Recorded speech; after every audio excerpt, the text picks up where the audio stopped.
Yo mga idol, kamusta? Sports Talk PH nga pala. Ang update kay Magsayo, pag-usapan natin yan mga idol. Ngunit bago ang lahat ay huwag kakalimutang mag-subscribe at i-click ang notification bell button for more sports talk. So alam nga po nating lahat na kulang-kulang isang linggo na lang ay lalaban na ang ating pambato na si former WBC Featherweight World Champion Mark Magnifico Magsayo sa undercard ng bigating boxing event na Gervonta Tank Davis vs Frank Martin.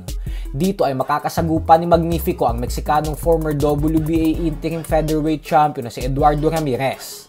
At ayon nga po sa naging post ni Magsayo sa kanyang official Facebook page, ay maganda umano ang pakiramdam niya ngayon na sa 130-pound super featherweight division na siya lumalaban. Kaya naman handa na umano siyang sumampa sa ibabaw ng lona. Isang napakagandang senyales po nito mga idol para sa ating kababayan dahil hindi na siya napipiga sa pagkuha ng tamang timbang sa dibisyon na ito.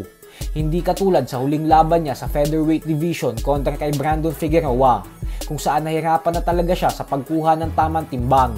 Dahilan kung bakit medyo hindi gaanong maganda ang naging performance niya sa laban na yun.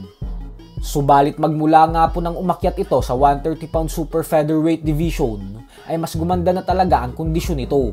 At ang patunay nga po dyan ay yung huling laban niya kontra sa pambato ng Mexico na si Isaac Avelar kung saan pinatulog niya lamang ito sa pamamagitan ng isang suntok.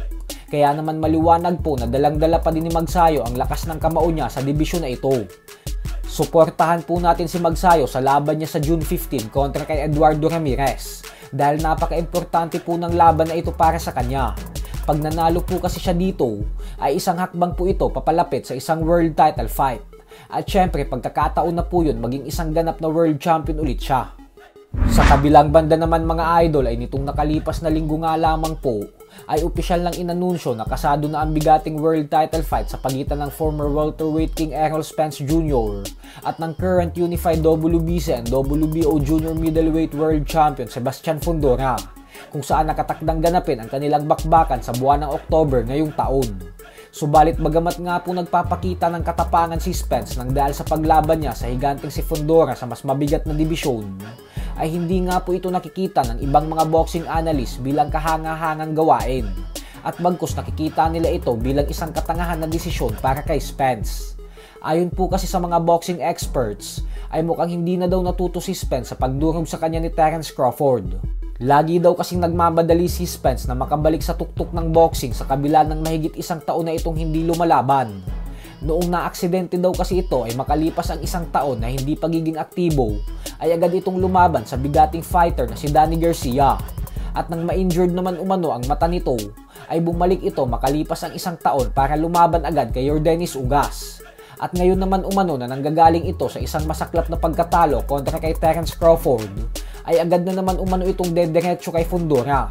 Ang gusto po kasi ng mga analyst ay wag daw magmamadali si Spence at bagkus magsagawa daw muna ito ng tune-up fight bago sumabak sa isang bigating laban.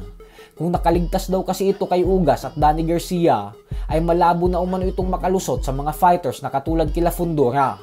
Pero ganun pa man nga po ay wala pa ding pakialam si Spence sa mga sinasabi ng mga eksperto at bagkus naniniwala ito na kayang-kaya niya pa ding maghari sa boxing at na hindi niya na kailangan ng tune-up fights upang makabalik sa tuktok.